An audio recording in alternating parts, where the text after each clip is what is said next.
Fact file से पहले आपको थोड़ा छूटा था शायद, हाँ फैक्ट फाइल से पहले थोड़ा छूट रखा है।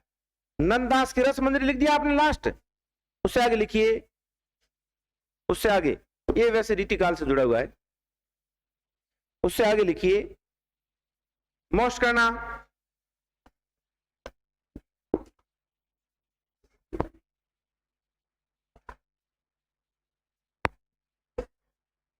एक आपके बढ़िया सवाल रहेगा, आचार्य रामचंद्र शुक्ल जी ने मध्यकाल में जो भक्ति काल उसको कितने प्रकरणों में विभाजित किया है? ऐसा है, उत्तर रहेंगे आपके 4 और 6।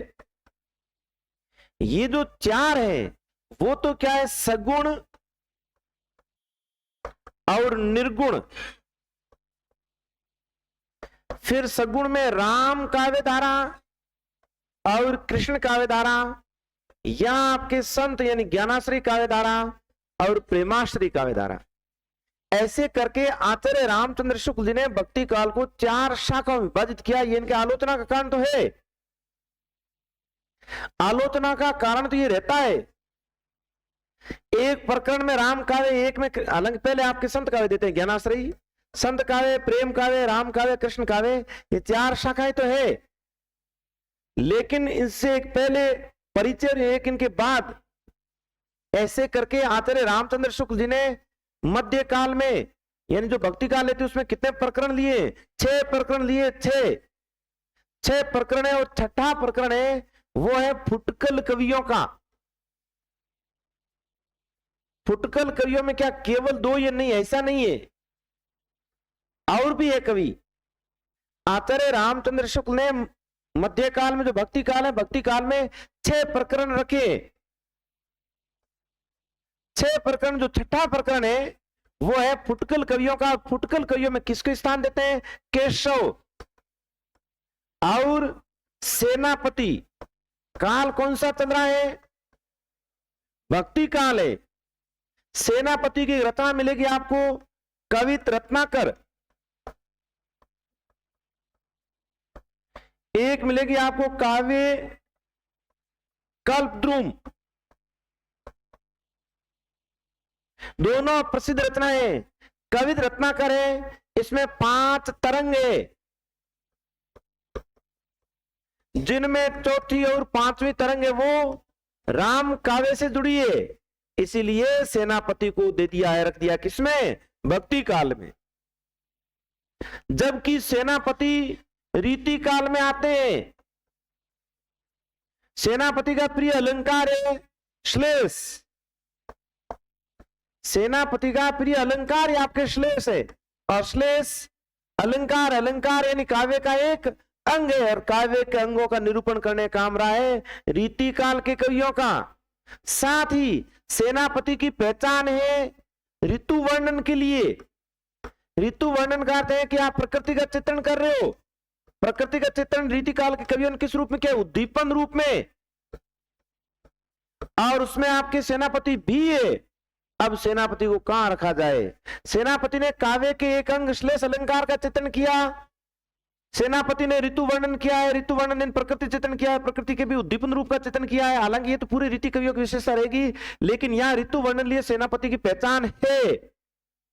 अब रीति में रखे या भक्ति में रखे तो सेनापति को आचार्य रामचंद्र शुक्ल जी ने भक्ति काल के फुटकल कवियों में स्थान दे दिया है कि जैसे तुलसी और सूरा है वैसे तो नहीं है, लेकिन राम का चरित्र चित्रण, राम के बारे में आपको मिलेगा जरूर कह रहे। तो आचार्य रामचंद्र शुक्ल जी ने सेनापति को रीति काल भक्ति काल के फुटकल कवियों में स्थान दिया है।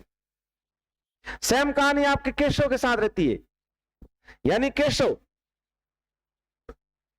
भक्ति काल में आचार्य शुक्ल जी के कितने प्रकरण रहेंगे? 6 प्रकरण रहेंगे। लिख देना, कहीं अटका देना दाएं बाएं यूं, नहीं फिर गलत होगा। केशव के बारे में सवाल आपके, ये तो लिखी दो। हाँ, यानी रीति भक्ति काल में, रीति नहीं है, भक्ति काल में जो आचार्य शुक्ल के प्रकरण है उनकी संख्या 6 है। तो लिखो कैसे? आचार्य रामचंद्र शुक्ल के अनुसार भक्ति काल के 6 प्रकरण है। यहाँ 4, 6, 2, 5 ऐसे 4 करेंगे अधिकांश लोग, क्योंकि 4 शाखाएं है। और हम आदिकाल पढ़ चुके कि इन्होंने भक्ति काल में केवल 4 शाखाओं के बारे में बताया कह रहे, जबकि वीर की, नीति की अन्य रचनाएं भी मिलेगी।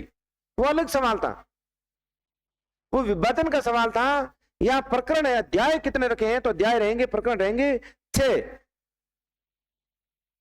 हिंदी साहित्य का इतिहास है जो आचार्य शुक्ल जी का, उसमें भक्ति काल के 6 अध्याय दिए इन्होंने।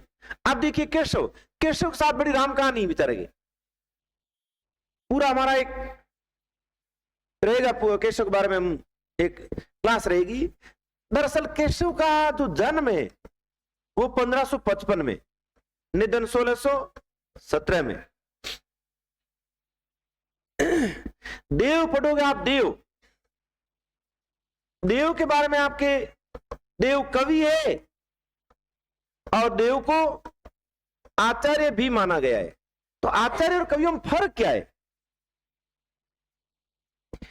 कवि है, हिंदी में इसे हम लोग कवि कहते हैं, और संस्कृत में इसे क्या कहते हैं? आचार्य कहते हैं। हालांकि संस्कृत और हिंदी के लिए नहीं है, कहते हैं बस ये। कवि का अर्थ है कि कविता की रचना करेगा। कविता का मतलब केवल कविता नहीं है, आप पद भी आ सकते हैं इसमें, कविता आ सकते हैं, सवैया आ सकते हैं, छप्पे आ सकते हैं, लेकिन रहेगा आपके काव्य। आचार्य कौन होंगे? आचार्य का अर्थ ये कि आपको इनको सिद्धांत दे रहे हो, सिद्धांत। अर्थ ये होता है कि आप सिद्धांत दे रहे हो, कह रहे देव ने कौन सा सिद्धांत दिया है? देव ने भले किसी संप्रदाय का प्रवर्तन न किया हो, लेकिन इनकी कुछ उद्भावनाएं है, जैसे कि छल, ये देव की उद्भावना है। आप रस में जाते हो, विभाव, अनुभाव, व्यभिचार, संयोग, सरस निष्पत्ति। क्या संसारी भाव, संसारी भाव की संख्या कितनी है? 33, और देव ने 34वां छल दिया है, छल। इसका मतलब देव की कोई मौलिक बात तो है, कह रहे। फिर आप सप्तशतियों के बारे में बात करते हो, सीधे जो कहा उसी को कौन ढुलका कर सुन लो। देव ने ऐसा नहीं किया है। होना क्या चाहिए? सप्तशतियों में 3 सप्तशती अभिधा, लक्षणा और व्यंजना। श्रेष्ठ कौन सी? ये उससे अगर घटते क्रम में ले तो लक्षणा, और सबसे ये बिचारी किसको मानी जाती है? अभिधा को। देवन का हिस्सा नहीं है भैया। देव ने अभिधा उत्तम काव्य, मध्य लक्षणालीन, अधम व्यंजना है, जो क्या है? रस विरस, उलटी कहत नवीन। हम लोगों ने दुनिया से उलट कहा है, कह रहे हैं।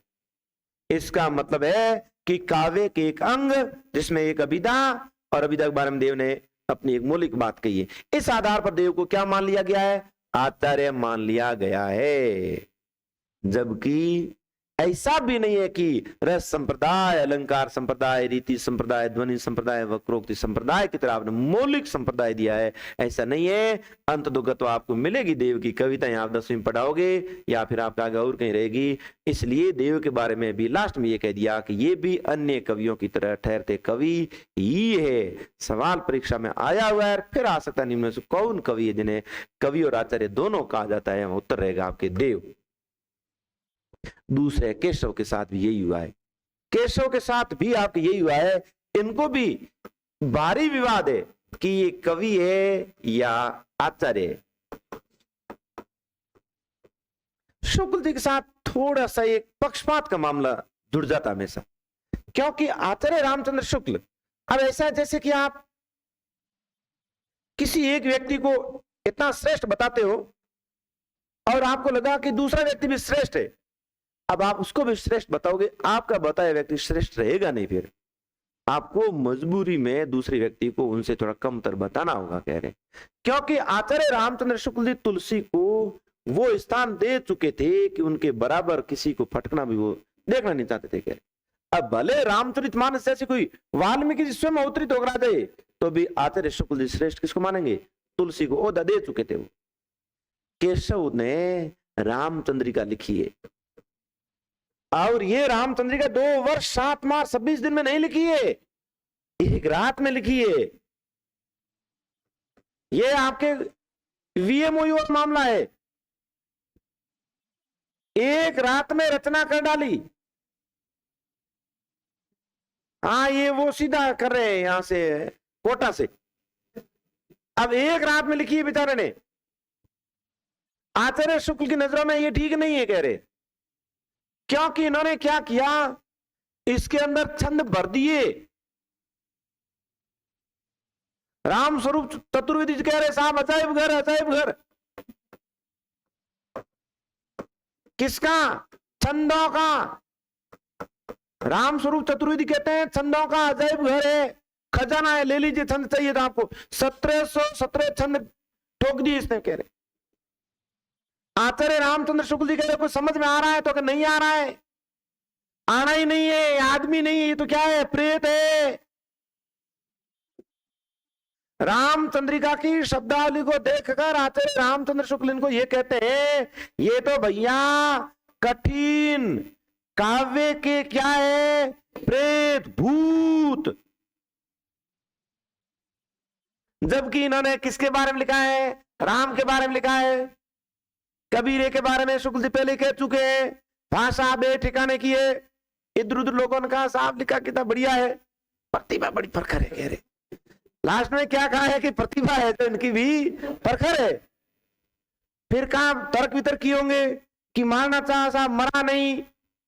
हिंदुओं को आलोचना की तो मुसलमानों को कौन सा इन्होंने कह हार पहने, तो प्रतिभा तो है ही है, कैसे नहीं। लास्ट में कहना पड़ा प्रतिभा बड़ी प्रखर है कह रहे। इसमें संदेह नहीं है कह रहे, इसमें संदेह नहीं है। यहां पर भी यही हुआ है। रामचंद्रिका के बारे में कहा कि जब अंगद जाते हैं रावण के, कैसी वहां आपसी बातचीत हो, संवाद, तो ठीक है। तो इन्होंने क्या कहा है कि रावण अंगद संवाद में केशव को विशेष सफलता मिली है कह रहे, कहना पड़ा है। लेकिन तुलसी के बराबर इनको नहीं ठहराया है। कठिन काव्य का क्या कहा है, प्रेत का है। अब इनको आचार्य मानेंगे, कौन मानेंगे? शुक्ल जी तो सवाल ही नहीं है। आचार्य एक नहीं आए कैसे? यानी केशव ने रीति काल में जिस प्रकार से चिंतामणि वगैरह लिखा है ना, वैसे इन्होंने पहले लिख दिया है। क्या लिखा है? रसिक प्रिया लिखी है 1591 में। तय बात है, इसमें किसके बारे में लिखेंगे? रस के बारे में। कवि प्रिया भी लिख डाली इन्होंने। कब लिखी है? 1601 में। इन्होंने छंदमाला भी लिख डाली। और यही तो है रीति काल में, और क्या है? रीति काल में हमारे यही है। यानी रीति काल में रस के बारे में लिखा गया है, रीति काल में अलंकारों के बारे में लिखा गया है, और रीति काल में छंद के बारे में लिखा है। जो चीज आपको किनके मिलती है, केशव के यहां मिल जाती है। इस हिसाब से केशव क्या ठहरते? आचार्य। और केशव के बारे में सवाल है बाकायदा। देव की तरह केशव को भी आचार्य और कवि दोनों के रूप में माना जाता है। अगर आए सवाल तो करना, नहीं तो नहीं करना। ये विकल्प देव न हो और केशव हो तो केशव करना, नहीं तो देव को ये सर्वमान्य मान लिया है। ये हमारे सवाल आरपीसी में नहीं पूछा गया है, अन्यत्र पूछा गया सवाल। इनमें से कौन है आचार्य और कवि दोनों है, तो वहां उत्तर आपके केशव रहा है, ध्यान रखना है। दिख रहे हैं, इसमें इन्होंने रस के बारे में बता दिया, इसमें अलंकारों के बारे में बताया, इसमें इन्होंने छंदों के बारे में बताया। और भी है, जहांगीर जस चंद्रिका, विज्ञान गीता, और भी रहेगी रचना इनकी। प्रबंध है, मुक्तक है, या इनकी रामचंद्रिका रहेगी।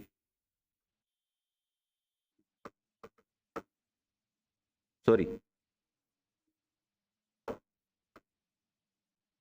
1601 में और 39 प्रकाश में कह रहे। अब रामचंद्रिका राम का चित्रण, और आगे यहां काव्यांगों का चित्रण। अब केशव को माने किसमें? समय ये 1555 से 1617 है, जबकि ये हो रहा आपके 1643, यानी विक्रमी 1700। इससे पहले ही विकेट उड़ा गए इनका अपना। अब इनको कौन से काल में लिया जाए? आचार्य रामचंद्र शुक्ल जी ने इनको भी भक्ति काल में फुटकल रचना का नाम डाल दिया है। कह रहे एज ए सेनापति की तरह आचार्य रामचंद्र शुक्ल जी ने केशव को भक्ति काल के फुटकल रचनाकार में डाल दिया है। अब आपके सवाल आएगा, केशव कौन से काल में है? केशव रहेंगे भक्ति काल में, क्योंकि भक्ति काल में पूरे हो गए। चिंतामणि भक्ति काल में नहीं है। चिंतामणि का जन्म भले 1600 हुआ है, एक स्रोत, एक सोलह मानते हैं, लेकिन चिंतामणि की रचनाएं रीति काल में आती है, इसलिए चिंतामणि रीति काल के कवि है, जबकि ये भक्ति काल में ही पूरे हो गए। इसलिए काल, अगर समय देखा जाए, केवल समय, समय इनका रहेगा भक्ति काल, जबकि ये रीति काल के प्रवर्तक है। हाँ, प्रवर्तक भी है। प्रवर्तक कैसे? वे रस का, अलंकार का और छंदों का निरूपण किया है। और यहां से सवाल आपके विवादित नहीं, ऐसे पूछे नहीं जाएंगे, क्योंकि सवाल एकदम अलग बनते हैं। ये रीति काल के प्रवर्तक है। हाँ, रीति काल के प्रवर्तक तो है ही। कैसे है? डॉक्टर नागेंद्र, विश्वनाथ प्रसाद मिश्र, गणपति चंद्र गुप्त, ये लोग केशव को रीति काल का प्रवर्तक मानते हैं। ये केशव को रीति काल का प्रवर्तक मानते हैं। आचार्य शुक्ल नहीं मानते। लाइन लिखिए, शुक्ल नहीं मानते, फिर लंबा पूरा हो जाएगा। थोड़ा लिखो आप, 2-4 लाइनें, बहुत लंबा थोड़ा हो जाएगा फिर।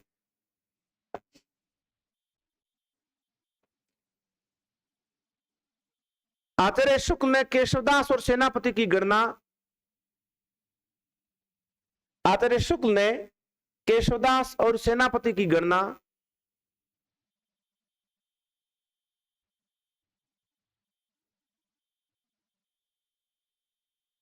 प्रकरण 6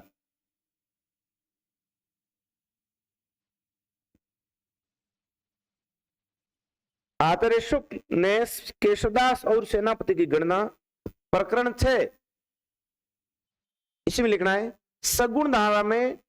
प्रकरण 6 है, और कौन सी धारा है वो? सगुण ही है यहाँ, क्योंकि दोनों कवियों को अपन ले रहे किस में? राम की भक्ति में ले रहे हैं ना। प्रकरण 6 सगुण धारा में भक्ति काल के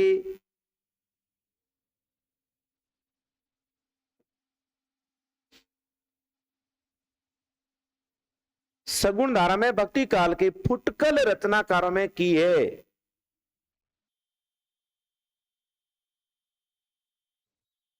फुटकल रचनाकारों में की है। हो गया ना? मध्यकाल, मध्यकाल भक्ति काल सगुण भक्ति धारा, प्रकरण संख्या 6 में इन्होंने क्या माना है? फुटकल। और फुटकल में केशव और सेनापति केवल दो, ये दो नहीं है, और भी है, लेकिन ये दो है। आचार्य शुक्ल ने केशवदास और सेनापति की गणना प्रकरण 6 सगुण धारा में भक्ति काल के फुटकल रचनाकारों में की है। नेक्स्ट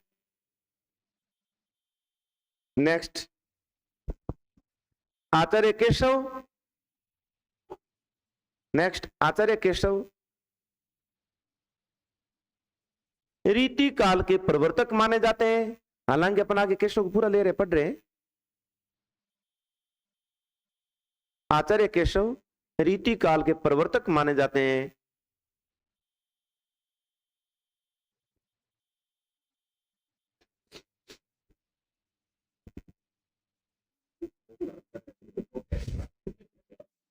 स्वर वाचन से गला साफ हो जाता है सुबह सुबह। आचार्य केशव रीति काल के प्रवर्तक माने जाते हैं। पूर्ण विराम। नेक्स्ट लिखिए सवाल, शब्द लिखिए सवाल।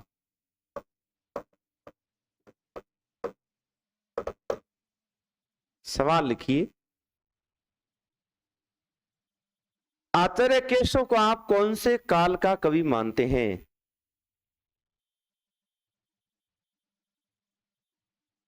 आचार्य केशव को आप कौन से काल का कवि मानते हैं?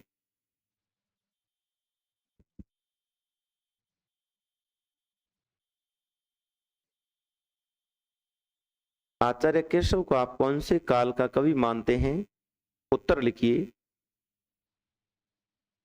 सवाल है, प्रश्नवाचक चिन्ह लगाई दीजिए आगे। उत्तर लिखिए। महाकवि केशव का काव्य रचना काल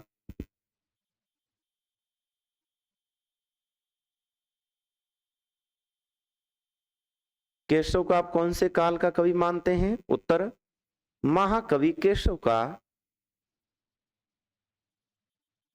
काव्य रचना काल, महाकवि केशव का काव्य रचना काल भक्ति काल ही है। भक्ति काल ही है।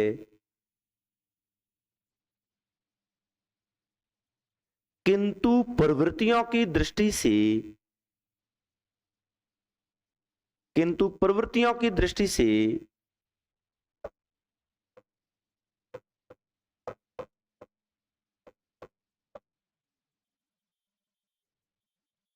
किंतु प्रवृत्तियों की दृष्टि से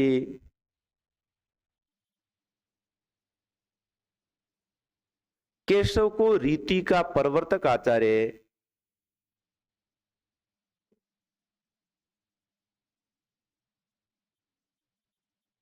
प्रवृत्तियों की दृष्टि से केशव को रीति का प्रवर्तक आचार्य कवि, आचार्य और कवि दोनों आ गए।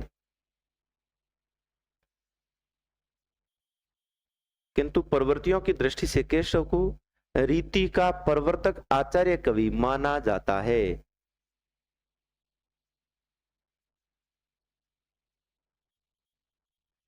केशव के बारे में अपन आगे विस्तार से पढ़ेंगे, रीतिकाल शुरू करेंगे। धरती पहला कवि किसको लेंगे हम? केशव लेंगे। हाँ, नेक्स्ट मोस्ट करना, भक्ति काल के रीति निरूपक कवि। भक्ति काल के रीति निरूपक कवि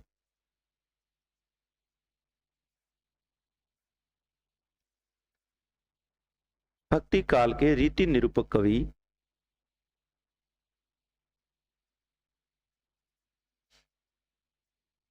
डैश करके कृपाराम की रचना कौन सी है? हित तरंगिणी 1541। भक्ति काल के रीति निरूपक कवि डैश करके लिखिए कृपाराम। है कि नहीं है? सूरदास। सूर्य की रचना है कोई? अरे भले आदमियों, साहित्य लहरी क्या है? कृपाराम, सूरदास, नंददास। नंददास की रसमंजरी। कृपाराम, सूरदास, नंददास, केशव। केशव तो है ही है, केशवदास, रहीम। कौन सी? भरवे नाई का भेद। कृपाराम, सूरदास, नंददास, केशवदास, रहीम, सुंदर कविराय। शाहजहां वाले सुंदर कविराय लिखा था कल हमने, लास्ट लिखा उससे पहले। सुंदर कविराय, नियामत खां,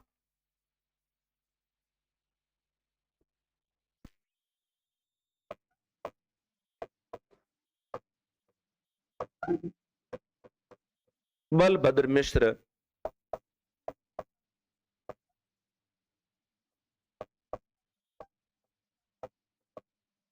बलभद्र मिश्र वह सेनापति। काव्य कल्प ध्रुव इनकी है, वह सेनापति। हालांकि सेनापति को अपन आगे रीतिकाल पढ़ लेंगे। कृपाराम, सूरदास, नंददास, केशवदास, रहीम, सुंदर कविराय, नियामत खां, बलभद्र मिश्र व सेनापति। एक दो लाइन छोड़कर लिखिए फैक्ट फाइल।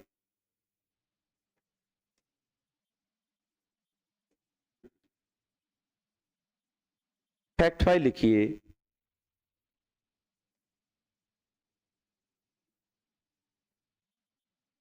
इसके लिए आप पूरा एक बड़ा पन्ना छोड़ दीजिएगा। अन्य थोड़ा रीतिकाल शुरू करेंगे, पढ़ लेंगे ये फैक्ट फाइल में। डेड पृष्ठ छोड़ दो, डेड पन्ना ठीक रहेगा। ये लिखेंगे, पूरी करवाएंगे कि नहीं तो ये रजिस्टर घर रह जाएगी, तो पहले ही करवाएंगे। कितना छोड़ रहे हो? एक पूरा पन्ना छोड़ो, बढ़िया, बजाय 3 पृष्ठ छोड़ दो, फिर कुछ रहेगा नहीं।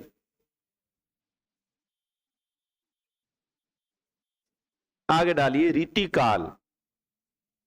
अरे 3 पन्ने नहीं छोड़ने, एक पन्ना यानी 2 पृष्ठ, या मैक्सिमम कह दिया हमने 3 पृष्ठ यानी डेड पन्ना।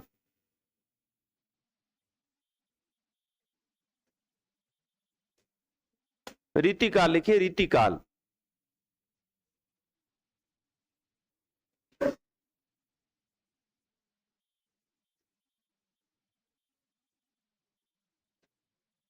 रीतिकाल कोष्टक लिखिए 1643 से 1843 ईस्वी।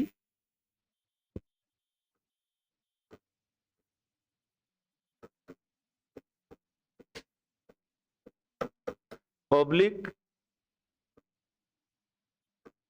1700 से 1900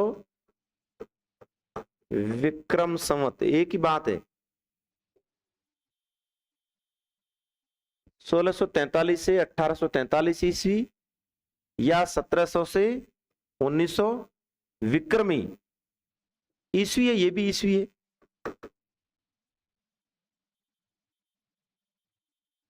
नेक्स्ट लिखिए, नेक्स्ट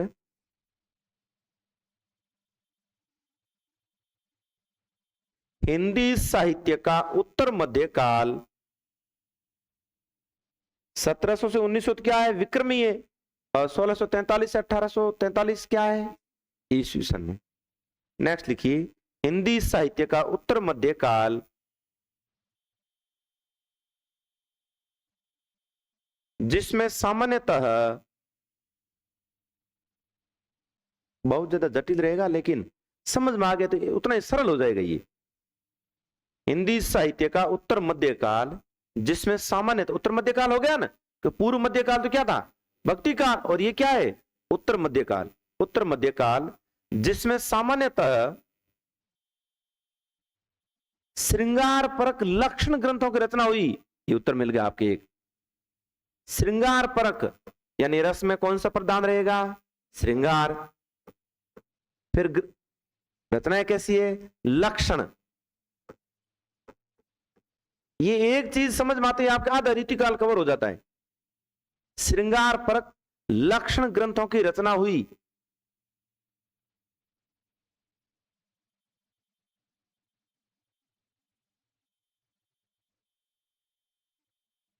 नेक्स्ट, श्रृंगार परक लक्षण ग्रंथ रेखांकन। नेक्स्ट, लक्षण ग्रंथ यानी, लक्षण ग्रंथ यानी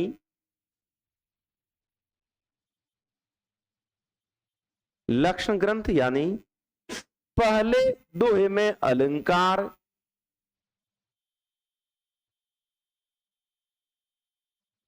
पहले दोहे में अलंकार या रस का लक्षण लिखना,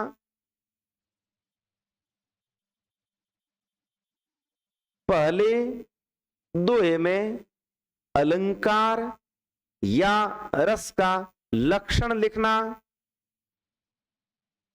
फिर उसके उदाहरण के रूप में, फिर उसके उदाहरण के रूप में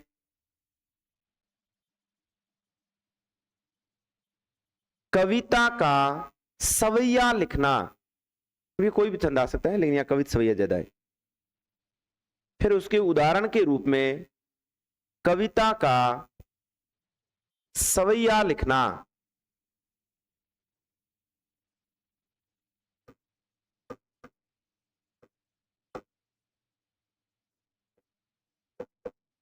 एक डायग्राम बना लीजिए आप।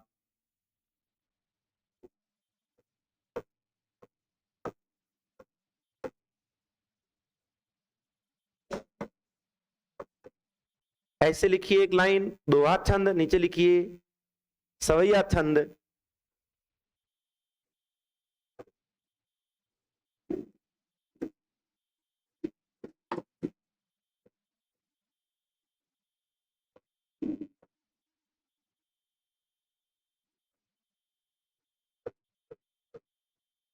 काव्यांग का लक्षण,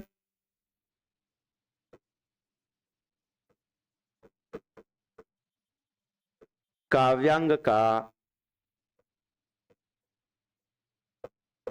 उदाहरण,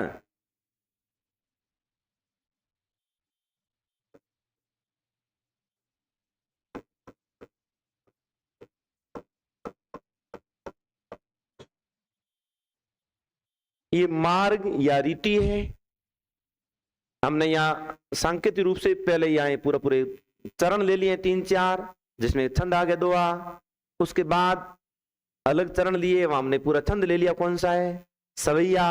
दो छंद में किसी भी एक काव्य के अंक को आप ले रहे हो, उसके लक्षण है।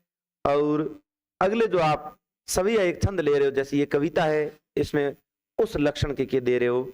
उदाहरण ये अपना आप में परिपाटी बन गई, जिसको आपने मार गया रीति का है, यही है रीति काल पूरा। इस परिपाटी के अनुसार चलेंगे, वो लक्षण ग्रंथकार माने जाएंगे, रीति कवि माने जाएंगे, विशेष रूप से रीतिबद्ध कवि। आधा अधूरा अपनाओगे, रीति सिद्ध हो जाएंगे, पूर्णतः इनको त्याग दोगे, रीति मुक्त हो जाएगा। ये इतना डायग्राम अगर आपके समझ में रहता है तो फिर ये समस्या आपके कभी रहेगी नहीं। कुछ बैठा आपके या कम बैठा, बराबर है, हृदयंगम हो गया ना है, कम बैठा बराबर बैठा, बैठा फिर क्या दिक्कत है? तो चलो ये 15 मिनट बाद मिलते हैं, अपन थोड़ी रेस्ट ले लेते हैं।